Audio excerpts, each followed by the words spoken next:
안녕하세요. 저는 10월 들하면 치가 떨리는 30대 여자입니다. 요즘 인터넷상에서 시댁욕 많잖아요. 저도 하나 보태려고 이렇게 글을 쓰게 되었네요. 제가 시댁과 결정적으로 인연을 끊게 된 사건이 있어서 이렇게 사연을 올립니다. 지금 생각해도 억울하고 참 어이가 없어서 말이 안 나오네요. 그런데 지금 결과적으로 보면 잘 되었다고 생각하면서도 참 씁쓸한 건 어쩔 수 없나 봐요. 처음에는 시댁에 사랑받고 싶다고 생각한 적도 있었습니다. 제가 사랑하는 사람의 가족이니까요. 제 가족처럼 챙기면 알아주시겠지 그렇게 생각했거든요. 하지만 사람 마음이라는 게 그렇게 간단하지가 않나 봐요. 결국은 상처를 주며 이렇게 인연까지 끊게 된 것을 보면 말이죠. 저와 남편은 5년을 넘게 사귄 장기간 커플이었어요. 그래서 오래 만났기에 서로 집안 어른들도 그리고 서로의 집안 사정도 참 잘 알았죠. 오래 연애를 하다 보니 오히려 집안 어른들이 너희 결혼은 언제 할래? 하고 물을 정도였어요. 가끔 남자친구 집에 찾아가면 어머님이 저를 예뻐해 주셔서 저도 남자친구 부모님께 결혼 전부터 잘 챙겨드렸어요. 오죽하면 저희 엄마가 본인 생일보다 남자친구 엄마를 더 챙긴다는 말을 했을 정도였죠. 저희가 막 결혼 이야기가 나오고 있었을 때 현재 남편, 그러니까 당시 남자친구의 아버지가 돌아가시게 되었습니다. 그래서 저는 홀로 남은 남자친구 어머니를 더 잘 챙겨드려야겠다고 다짐했죠. 그래서 부르면 군소리 없이 찾아가서 굳은 일도 마다하지 않고 해야겠다고 생각하고 무조건 달려갔었죠. 남편은 집안에서 둘째 아들이었습니다. 위로 3살 차이 나는 형이 있었는데 어머니가 아주버님을 정말 많이 챙기셨어요. 보통 엄마들이 장남을 예뻐하니 저도 그런가 보다 하고 생각하고는 했었죠. 거기다 저희는 결혼하고 아주버님은 아직 미혼이니 그래서 더 챙기나 보다 했는데 남편 말로는 어릴 때부터 자기보다 형을 더 예뻐했다고 말을 하더군요. 당시에는 그런가 보다 하고 넘겼네요. 겉으로 보기에는 그렇게 차이가 나지도 않았고 혼자 있는 아들 챙기는 건 당연해 보였기 때문이죠. 그런데 아주버님이 결혼할 여자를 데려오면서 평화로웠던 분위기가 달라지기 시작했어요. 아주버님께서는 저희가 결혼한 지 3년 차에 여자분을 집으로 데려오셨어요. 그전까지 며느리는 저 혼자였기에 거의 제가 큰며느리 역할을 해왔어서 아주버님이 집에 여자분을 데려온다고 하셨을 때 가장 좋아한 게 바로 저였습니다. 그래서 그날은 오전부터 어머니와 함께 새 식구를 맞을 준비를 부지런히 하게 되었습니다. 어머니도 아들이 30대 후반이 되어서 여자를 데려온다고 하니 얼마나 공을 들이시는지 잔치상 부럽지 않게 상을 차리고 싶으셨는지 장거리를 한가득 부셨습니다. 저희는 갈비에 잡채에 전까지 붙여서 정말 한상 가득 음식을 해놓고 새 식구가 오길 기다렸죠. 그리고 아주버님이 형님의 손을 잡고 현관문으로 들어오는데 여자분이 온몸을 명품으로 휘감고 있는 겁니다. 눈에 띄는 명품도 있었지만 나중에 찾아보니 명품이었던 제품도 있었던 것 같아요. 제가 명품에 눈이 어두워도 이건 딱 명품이라고 하는 것도 몇 개씩이나 있었죠. 저는 그때 대충 아주버님이 부자를 만나고 있다는 건 듣긴 했지만 머리끝부터 발끝까지 귀티가 좔좔 흐르는 형님을 보고 놀라긴 했습니다. 보통 부자가 아니라고 생각하게 되었거든요. 어머님도 처음 보는 큰며느리감이 반가우신지 손을 맞잡으시고 환하게 웃으시는데 저도 좋았습니다. 딱 그때까지는 그랬어요. 새 식구가 들어온다는데 나쁠 리가 없잖아요. 식사하다 보니 모자란 음식이 있으면 저는 부지런히 상으로 음식을 퍼나르느라 정신이 없었어요. 어머님이 갈비가 모자란다고 하자 저는 일어나서 갈비를 퍼오는데 거실 상에서 화기애애한 웃음소리가 퍼지고 있었죠. 자세히 들어보니 형님께선 혼전 임신을 했다는 소리였습니다. 저는 순간 3년 넘게 임신을 하지 못하고 있었기에 저도 모르게 어깨가 움츠러들더라고요. 그래도 어쩌겠어요. 집안의 축복인 건 맞죠. 하지만 저를 속상하게 했던 건 형님의 임신 소식이 아니었습니다. 바로 너무도 바뀌어버린 어머님의 행동이셨죠. 제가 갈비를 상위에 내려놓자 어머님이 형님의 손을 꽉 붙잡고 말씀을 하셨어요. 어머, 요즘은 아이를 다 혼수로 가져온다더니 참말이네. 정말 예쁘기도 해라. 우리에게 오자마자 장손까지 만들어 오고. 고생했다. 여기 갈비 먹어라. 잘 먹어야 아기가 잘 자라지. 그때 저희 남편이 제 눈치가 보이는지 갈비 한 조각을 제 밥그릇에 올려놓았어요. 아이를 가지기 위해 그동안 노력해왔는데 아직 가지지 못하고 형이 먼저 가졌다고 하니 제가 신경이 쓰였나 봐요. 갈비는 우리 자기도 좋아하니까 많이 먹어. 요리 만들고 준비하느라 고생했어, 자기야. 그래도 그 한마디가 얼마나 고맙던지 저는 남편을 향해 미소를 지었습니다. 그런데 어머님이 저를 슬쩍 보시더니 네가 한 게 뭐 있다고? 그러시면서 갈비를 형님 앞으로 밀어놓으셨어요. 순간 남편은 무안해져서 저를 보며 멋쩍은 미소를 지었습니다. 그때는 어머님이 학수고대하던 아주버님이 결혼할 사람을 데려왔는데 기다렸던 아이까지 가졌다는 말에 너무 좋아서 그러시나 보다 했었습니다. 저는 다시 잡채를 가지러 부엌으로 가는데 뒤에서 어머니의 커다란 목소리가 들려왔어요. 어머, 대학병원 의사라고? 내분비과? 아이고, 우리 집에 드디어 사자를 가진 사람이 들어왔구나. 아이고, 장하다. 지훈이 너도 참 용하다. 어떻게 이렇게 귀한 사람을 집에 들여왔다니? 참 우리 집에 복덩이가 들어왔구나. 저는 잔뜩 들떠있는 어머님의 목소리를 들으며 집이 정말 잔치 분위기라고 생각했습니다. 그렇게 분위기 좋게 식사를 마치고 어머님과 아주버님과 미래의 형님은 이제 결혼 이야기를 하셨어요. 그 상을 치우는 것은 또 저의 몫이었기에 혼자 사부작거리며 상을 치우고 있는데 남편도 그 자리에 앉아있기가 그랬는지 저를 도와 상을 같이 치워주더라고요. 고생했다고 저를 다독이는데 그 손길이 너무 고마웠어요. 아침부터 힘들게 부지런히 요리하고 상을 차렸어도 고생했다는 한마디 못 들을 줄 몰랐습니다. 그런데 남편이 그 맘을 알아주니 속상한 마음이 사르르 녹아내렸죠.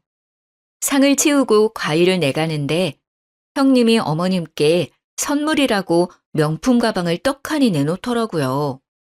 어머님은 너무 좋아하시며 잇몸이 만개하게 찢어지셨어요. 의사니까 역시 돈도 잘 버는 거겠죠. 어머님의 커다래진 입을 보는데 제가 괜히 죄송해지더라고요. 저렇게 좋아하실 줄 알았으면 하나 사드리는 건데 하는 마음이 드는 겁니다.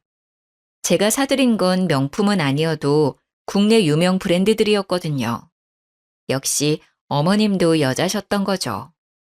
어머니는 명품 가방을 품에 안으시고 예비 형님을 향해 말을 하셨어요.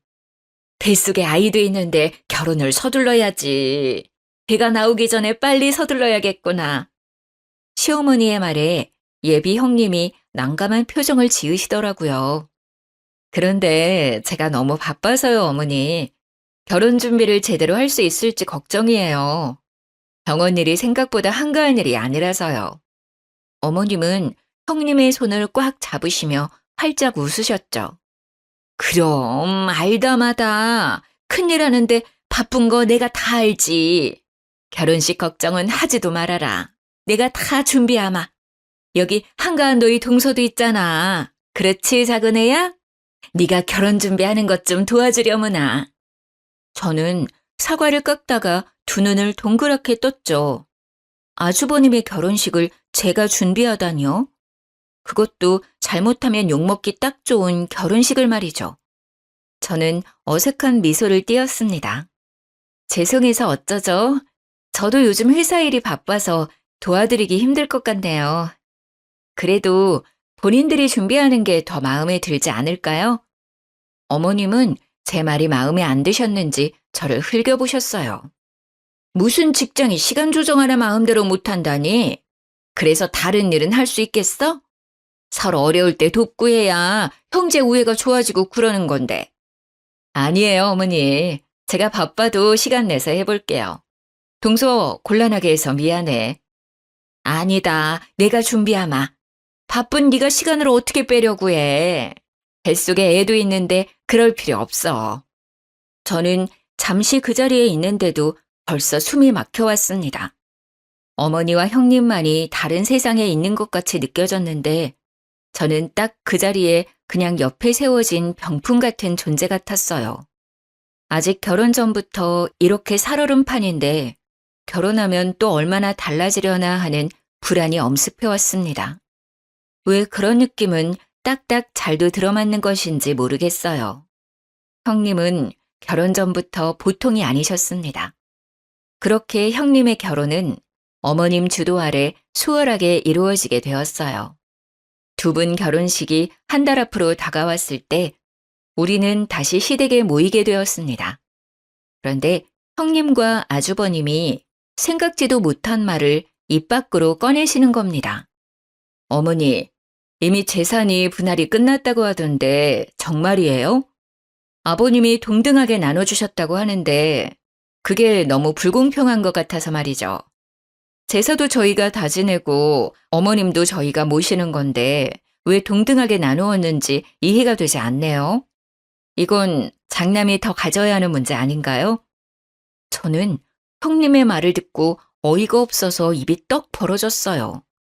저희가 결혼 전에 아버님은 이미 아주버님과 남편에게 재산을 동등하게 나누어 주셨습니다. 시댁은 재력가까지는 아니지만 상당한 부동산 재산이 있었고 당시 저도 예비 며느리 자격으로서 그 자리에 있었고요. 아버님은 아주버님에게 장남이라는 이유로 지역 상권도 월등히 좋은 신축 건물을 주었고 저희에게는 건물은 규모가 크지만 오래되고 상권이 안 좋은 건물을 주셨었습니다. 그때 당시에 아주버님도 그것에 만족하셨고 저희 남편과 저도 큰 불만 없이 받아들였습니다.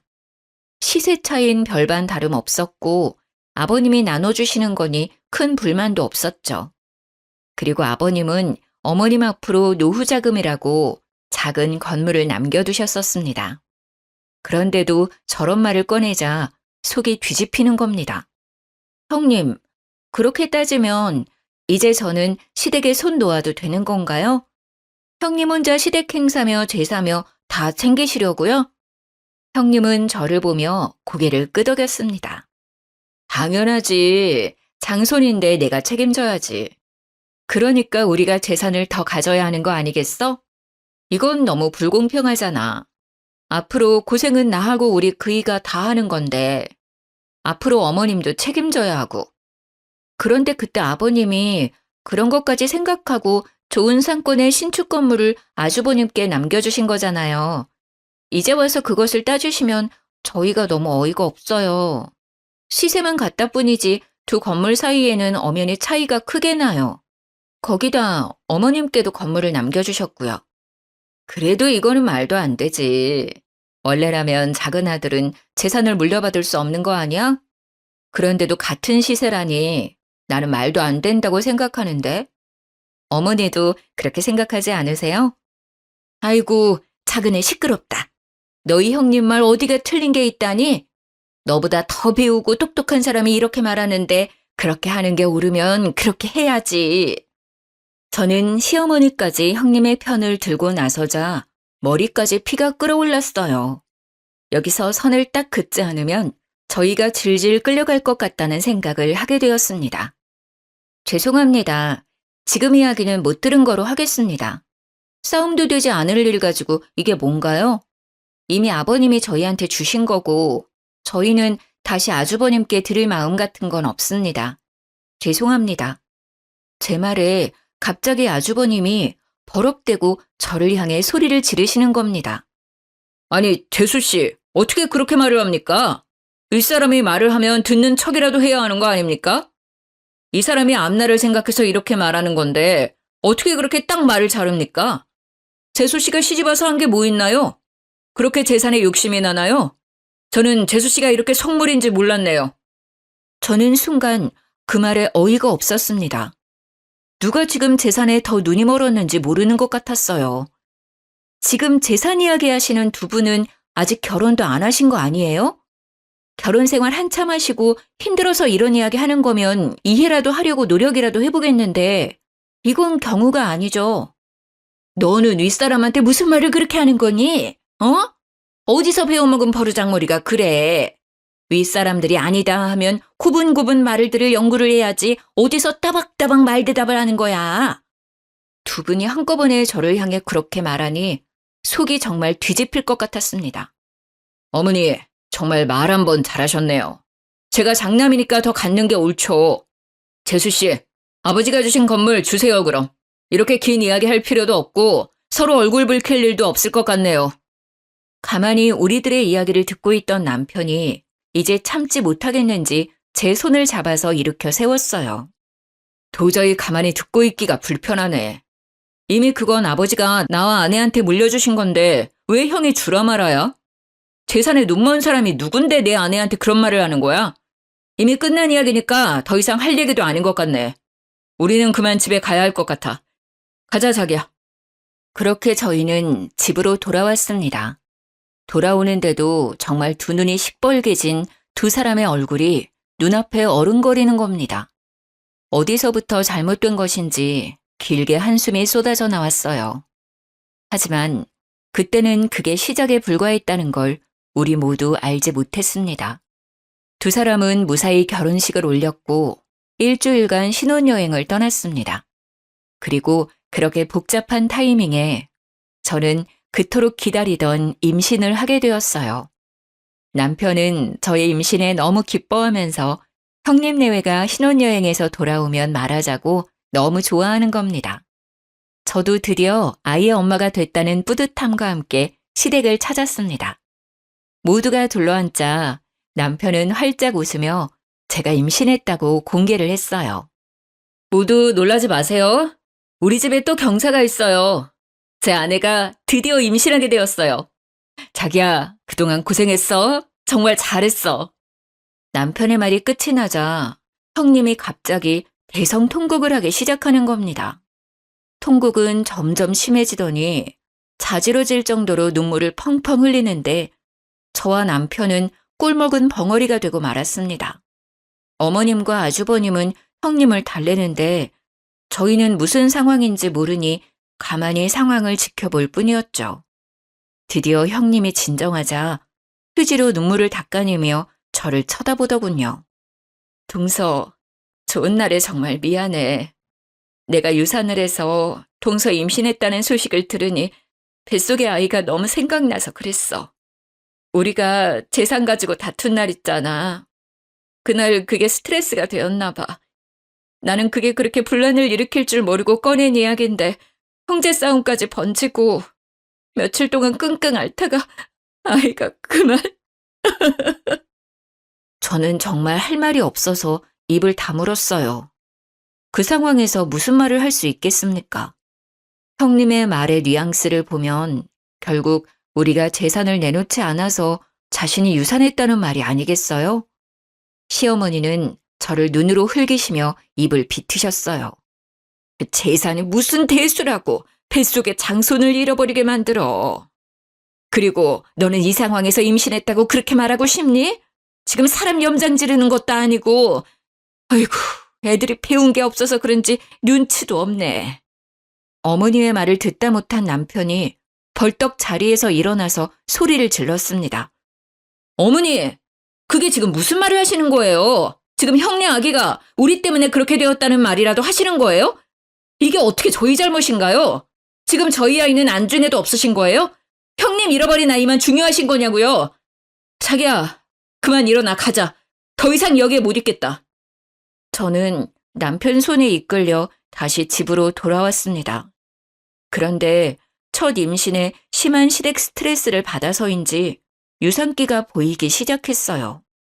아래에 피가 살짝 비치고 아랫배가 자꾸 뭉치고 아파지는 게 큰 병원에 가서 검진을 받아보려 했지만 대학병원 같이 큰 병원은 대기가 너무 많이 걸려 있어 엄두를 못 내겠는 겁니다. 그래서 남편이 형수네 병원에 가서 검진을 받는 건 어떠냐고 물어보더군요. 어머님도 형님이 예약해서 허리 진료를 받았다는 겁니다. 거기는 형수백으로 검진을 앞당길 수 있는 거 아니냐고 말이죠. 저는 솔직히 형님에게 부탁하는 게 마땅치 않았지만 아이가 우선이니 전화를 걸어서 물어보기로 했습니다. 그런데 전화를 걸자마자 형님이 타박을 하시더라고요. 동서, 왜 전화했어? 바쁜 일 아니면 빨리 끊어. 혹시 이제는 우리한테 건물 넘길 결심이라도 선 거야? 그런 거 아니면 빨리 끊어. 나 바빠. 다시 머리에 혈압이 오르기 시작했습니다. 형님의 말을 듣자마자 내가 왜 이 여자에게 전화를 한 것인지 후회가 되기 시작했죠. 아니요, 그건 아니고요. 형님네 병원 산부인과 예약하러 가는데 혹시 빨리 앞당길 수 있는지 알아보려고 전화를 드렸어요. 곧 도착하니까 자세한 이야기는 일단 만나서 이야기 드릴게요. 갑자기 형님의 말투가 상냥해지기 시작했습니다. 어머, 그랬구나. 그런 일이면 말을 하지 그랬어. 내가 금방 알아봐 줄 수 있지. 잠시만 끊어봐. 내가 자리 있나 봐주고 다시 전화 걸어줄게. 그렇게 말하며 전화를 끊더니 10분 뒤에 다시 형님에게 전화가 왔습니다. 어머 동서, 내가 웬만하면 우리 병원으로 예약하려고 했는데 자리가 도저히 안 나온대. 대신해서 잘 보는 병원으로 예약해뒀거든? 거기로 가볼래? 그리고 건물은 출산 후에 이야기하자. 일단 뱃속 아기의 안정이 먼저잖아. 걱정하지 말고. 저는 형님이 예약해둔 다른 병원으로 내원하게 되었고 거기서 스트레스를 많이 받아서 유산기가 있다고 하면서 유산 방지 주사를 맞춰주었습니다. 그렇게 돌아왔지만 저는 이미 마음이 상해서인지 시댁 모임에 갈 때마다 스트레스가 쌓이더라고요. 그래도 어쩌겠습니까? 그 당시에는 이제까지 그렇게 해왔으니 부르면 당연히 가야 하는 거라고 생각을 하고 있었어요. 그게 효이고 그렇게 배워왔으니까요. 그런데 그곳에 가서 결국 저는 시댁에 학을 떼어버리는 일이 생기고 말았습니다. 그날도 시댁으로 가는데 가는 중에도 가슴 끈 명치가 답답하더라고요. 저는 이제 막 임신 6개월에 들어서는 중이었기에 어느 정도 유산에 대한 위험은 내려놓고 있었습니다. 그렇게 상에 둘러앉아 밥을 먹고 있는데 형님이 이번에는 주식 이야기를 하기 시작하셨어요. 어머니, 제가 말한 주식 사셨어요? 어때요? 돈 좀 만지셨어요? 많이 올랐죠? 형님은 이미 어머니에게 주식 투자를 권유해서 주식 투자를 했나 보더라고요. 어머님은 형님 말대로 주식이 올랐는지 입을 활짝 옆으로 찢으며 웃으시더라고요. 그러게 생각지도 않게 많이 올랐어. 너는 어떻게 이런 걸 잘 알고 있니? 정말 내 주위의 여편네들은 나를 그렇게 부러워한다. 며느리 하나 잘 뒀다고 말이야. 잘 됐네요, 어머니. 이번에 정말 확실히 오르는 화끈한 주식 있는데 한두 푼으로 투자해야 하는 게 아니라 한 번에 끌어모아서 투자해야 확실히 오르는 거거든요. 투자해보실래요? 주위에 어르신들 있으면 같이 투자하세요. 어머, 그게 정말이냐? 안 그래도 그 여편네들이 내가 주식으로 돈 재미 좀 봤다니까 자신들도 투자하고 싶다고 야단이더라. 내가 알아보마. 형님은 어머니의 말에 활짝 웃더니 저희를 보며 말을 이었어요. 동서도 투자하는 게 어떻겠어? 이번에도 정말 확실한 주식이거든. 이렇게 확실한 게 나오기도 쉽지 않은데 내가 아는 애널리스트 말이라서 찐이거든. 차 떠나기 전에 올라타야지. 저는 그 주식 투자가 왠지 끌리지가 않았습니다. 주식이 오른다고 단언하면서 확신을 하는 게 못 믿어왔죠. 주식이라는 게 한 치 앞도 못 가리는 건데 말이죠. 저는 단칼에 거절했습니다. 죄송해요. 저희는 그렇게 크게 투자할 돈이 없어서 말이에요. 저희는 빼고 하세요. 아우, 정말 아까워서 그래. 그 애널리스트 말로는 3배는 기본이고 최대 5배 이상은 뛴다고 하던데 이때 아니면 못 산다니까? 그 건물 있잖아. 그거 팔아서 투자하는 건 어때? 동서 말대로라면 시세도 더 이상 오르지 않을 거 아냐. 그렇게 끌어안고 있어봐야 세금이나 더 나오지. 거기 건물 상가도 몇 개나 비어 있어서 월세로 버는 것도 없다던데. 나 못 믿으면 그 전문가 믿고 투자해봐. 형님은 꼭 저희 건물을 미리 알아보신 것처럼 말을 하시더라고요. 저는 오랫동안 아파트 건설업체를 다니고 있었습니다. 어깨너머로 어떤 특징적인 지역이 아파트 개발이 잘 되는지 어렴풋이 알고 있었죠. 처음에는 잘 몰랐지만 아버님이 물려주신 건물을 보고 나서야 이곳이 잘하면 재개발이 들어갈지도 모르겠다는 생각을 하게 되었습니다.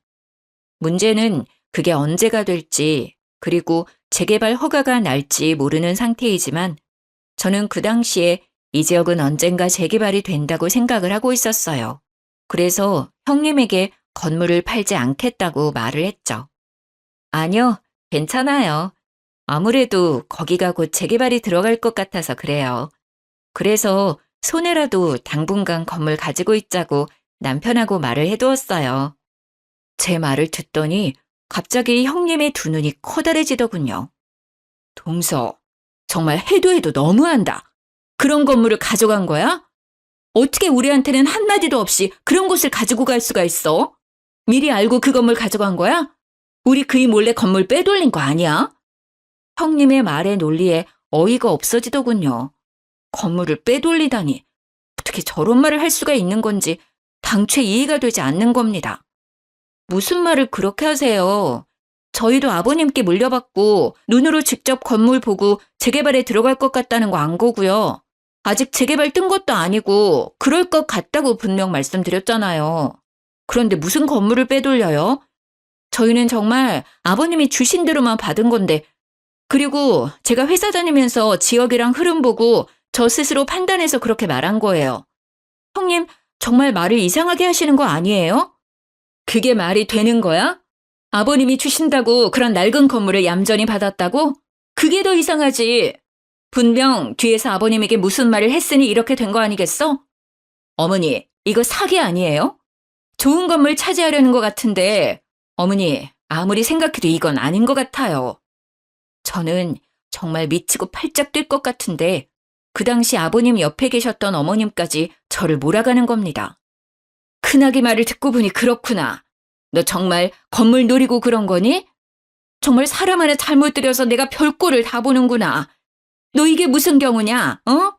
아무리 재산이 탐이 나도 그렇지. 그렇게 노른자 땅을 홀라당 가지고 가서 너 혼자 잘 먹고 잘 살려고 했니? 말하는 꼬락서니도 아주 뻔뻔하게 시리. 정말 그 말이 사실이면 저도 가만히 있지 못하겠습니다. 재수 씨, 이건 법적으로 사실 여부를 따져봐야 하는 겁니다. 사실이라면 지금이라도 이실직고 하세요. 순간 머리 꼭지가 돌면서 아랫배가 뭉치는 겁니다. 밑이 빠질 것처럼 아픈데 저는 배를 움켜쥐고 옆으로 쓰러졌어요. 어머니는 그 순간까지 저를 보고 타박을 하시는 겁니다. 얼씨구, 이제 내가 뭐라고 한다고 아프다고 생쇼를 하는구나. 정말 너 그렇게 안 봤는데 꼬리가 9 달린 여우 아니냐? 나 몰래 얼마나 너희 시아버지를 구워 삶은 거야. 안 일어나? 씨하지 말고 일어나! 저는 배가 아파서 식은땀이 흐르기 시작했어요. 저를 잡고 있던 남편은 제 손을 꽉 잡고 일으켜 세웠어요. 제발 억지 좀 부리지 마세요. 사람이 쓰러졌는데 계속 그런 이야기가 나옵니까? 자기야, 병원 가자. 이대로 안 되겠어. 저는 남편과 함께 급히 병원으로 향했습니다. 저를 본 의사는 하마터면 조산할 뻔했다고 도대체 갑자기 왜 이렇게 되었냐고 물어보는 겁니다. 저는 스트레스를 많이 받았다고 하니 자궁 경부 길이가 아주 짧아졌다고 했습니다. 결국 자궁 경부를 묶고도 위험하다고 남은 임신 기간은 병원 침대에 누워 있어야 한다는 겁니다. 서 있으면 밑이 빠질 것 같은 느낌에 배에 수축이 왔거든요. 병원 침대에 누워 있는데 괜히 서러워지는 겁니다. 보통 다둥이 가진 산모나 이렇게 한다는데 세상 원망이 다 남편한테 쏠렸습니다. 저는 아무 죄 없는 남편을 보고 윽박을 질렀습니다. 나 다시는 시댁 안 가. 이게 뭐야 진짜. 어렵게 아이 가졌는데 축하는 못할 망정 하마터면 우리 아이 잃을 뻔했잖아. 나한테 다시는 시댁 가자고 말하지 마. 다시 또 나랑 시댁에 가자고 하면 나 당신이랑 이혼할 거야. 알겠어? 눈물이 나오는데 남편이 제 손을 꽉 잡더라고요. 알겠어. 안 가도 돼. 그동안 고생했어. 우리 집 일은 이제 내가 알아서 할게. 당신은 우리 아이 걱정만 하면 돼. 다시는 당신 속 썩이는 일 없이 할 거야. 내가 미안해. 당신 고생시켜서. 그 말을 듣는데 다시 눈물이 왈칵 쏟아졌습니다. 그동안 참아왔던 서러움이 한꺼번에 터져나왔습니다. 예쁨 받고 싶고 사랑받고 싶어서 열심히 노력한다고 한 것 같은데 어디서부터 잘못되었는지 모르겠네요. 저는 그렇게 완전히 시댁과 단절을 하고 4개월을 침대에서 더 버텨 무사히 제 품에 딸을 안았습니다. 작은 얼굴에 오밀조밀 예쁜 얼굴을 보니 그제야 좀 숨통이 트이는 것 같았어요. 그렇게 아이를 키우느라 몇 달을 정신없이 보내긴 했어도 아무 걱정 없이 우리 세 식구만 챙기면 되니 스트레스로 인한 두통도 명치에 답답한 것도 사라졌죠.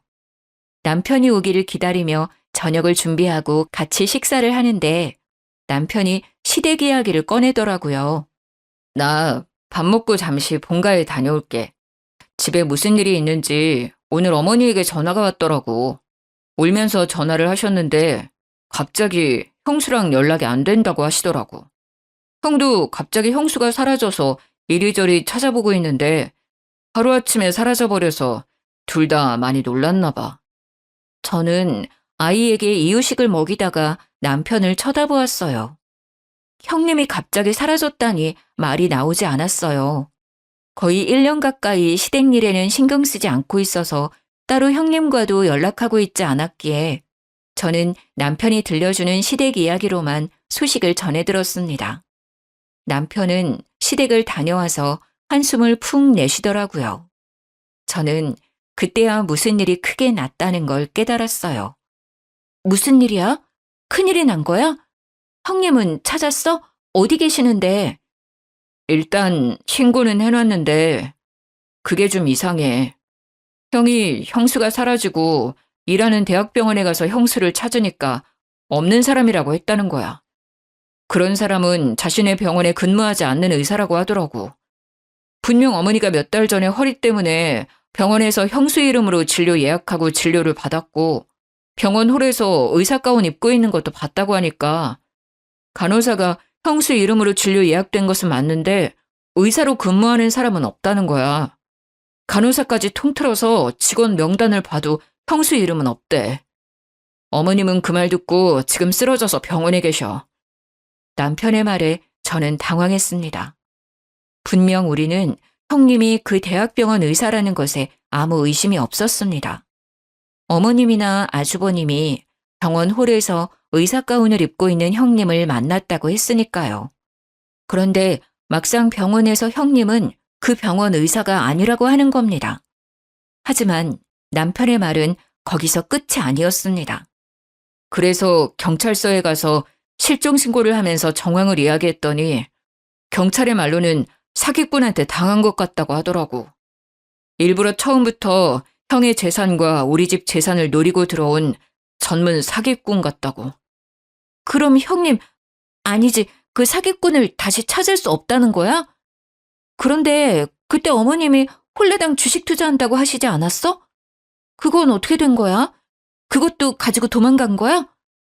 지금 그게 가장 큰 문제야. 나도 그게 걱정되어서 물어봤더니 이미 어머니하고 형하고 건물까지 다 팔아서 그 주식에 투자했대. 경찰 말로는 그런 주식 자체가 없다는 거야. 아마 현금으로 돌려서 빼돌리기 위한 거짓말이라고 하는데 형수의 신원도 가짜고. 지금 조회 중이긴 한데 보통 이런 경우는 이미 해외로 도주했을 거라고 말하더라고. 신원이 가짜라니 무슨 말이야?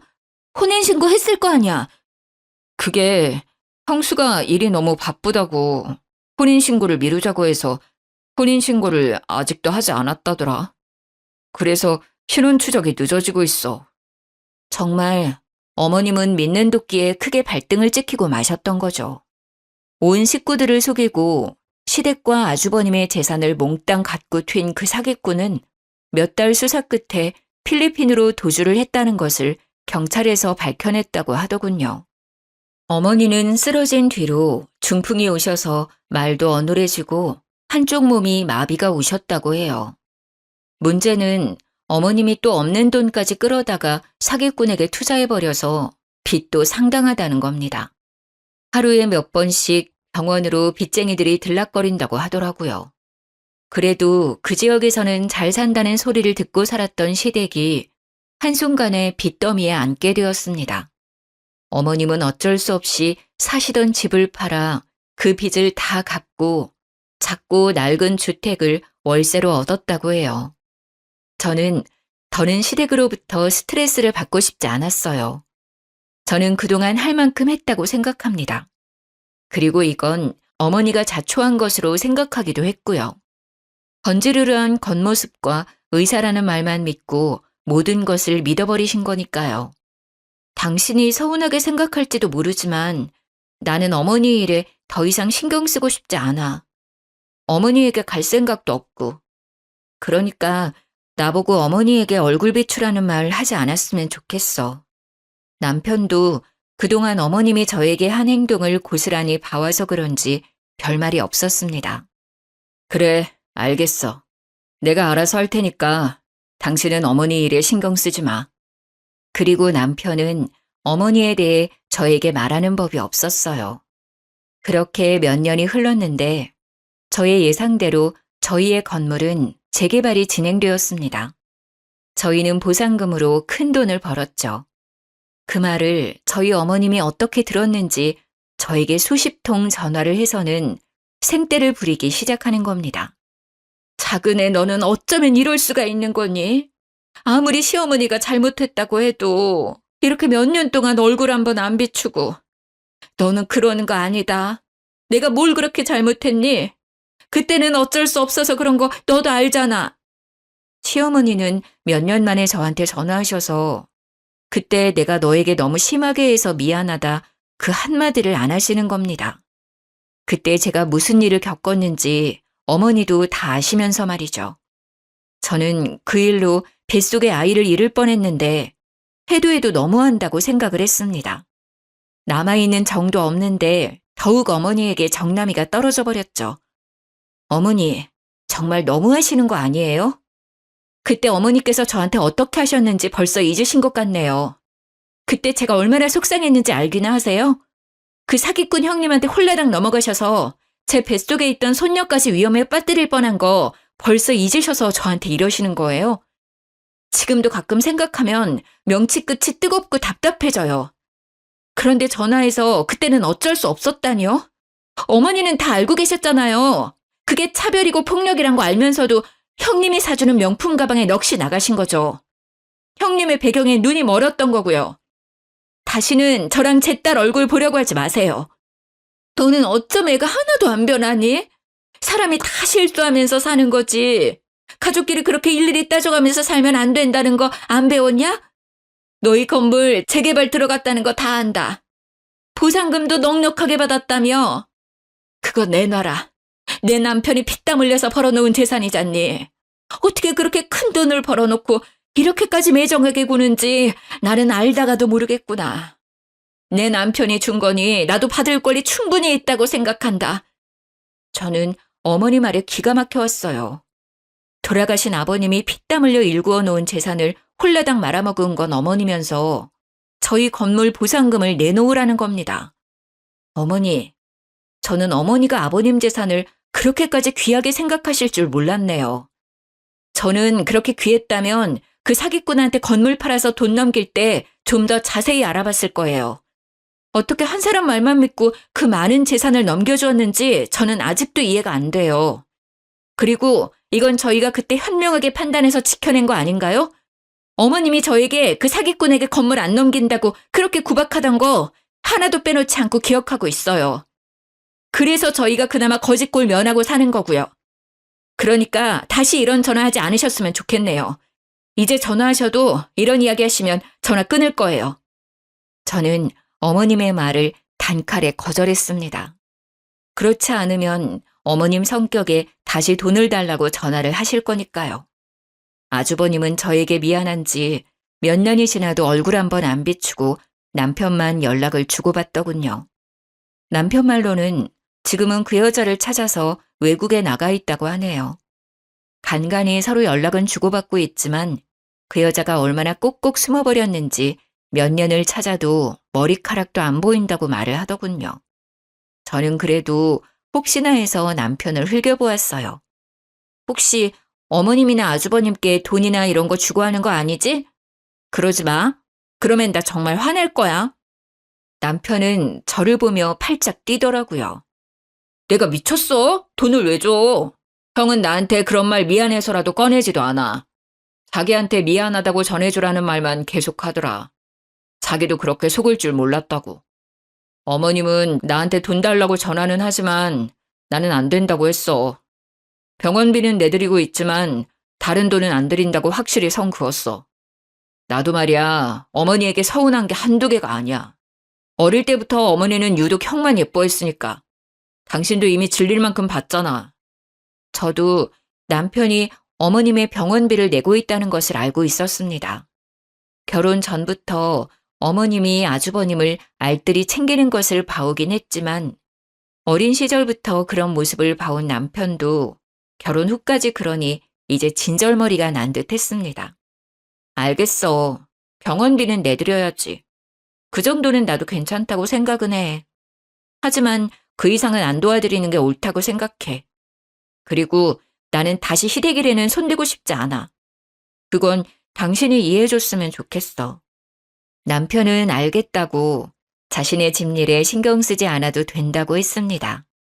어머님과 완전히 연을 끊고 지낼 수는 없겠지만 그래도 우리 부부는 시댁에 경제적인 도움은 주지 않겠다고 어머님께 확실히 선을 그었습니다. 어머님도 이제는 저희에게 돈을 받아낼 수 있다는 생각은 버리셨는지 저에게는 전화도 더 이상 오지 않고 있네요. 가끔 밖에 나가서 폐지를 주우셔서 생활비에 보태 쓴다고 남편이 말을 해주더군요. 일평생을 곱게 사셨던 분이셨는데 집에 사람 하나 잘못 들여서 고초를 겪게 되신 거죠. 저의 사연은 여기까지입니다. 저는 토끼 같은 딸과 남편과 함께 잘 지내고 있어요. 명절에는 시댁에는 가지 않으니 저희 세 식구는 여행을 다니고 있습니다. 아마 그런 일이 없었다면 저희도 다른 집들처럼 시모도 함께 여행을 다녔을 수도 있었겠죠. 하지만 이미 지난 일을 떠올려봤자 어쩌겠어요. 나쁜 기억은 빨리 털어버리고 일어서야죠. 가끔은 믿었던 사람에게 가장 많이 상처를 받기도 하는 것 같아요. 하지만 서로 상처 주는 사이라면 서로 안 보고 사는 것도 좋은 방법인 것 같습니다. 조금은 멀리 떨어져 서로의 소중한 것을 생각해 보는 게 어떨까 싶네요. 모두 행복해지길 바라면서 이만 글을 드리겠습니다.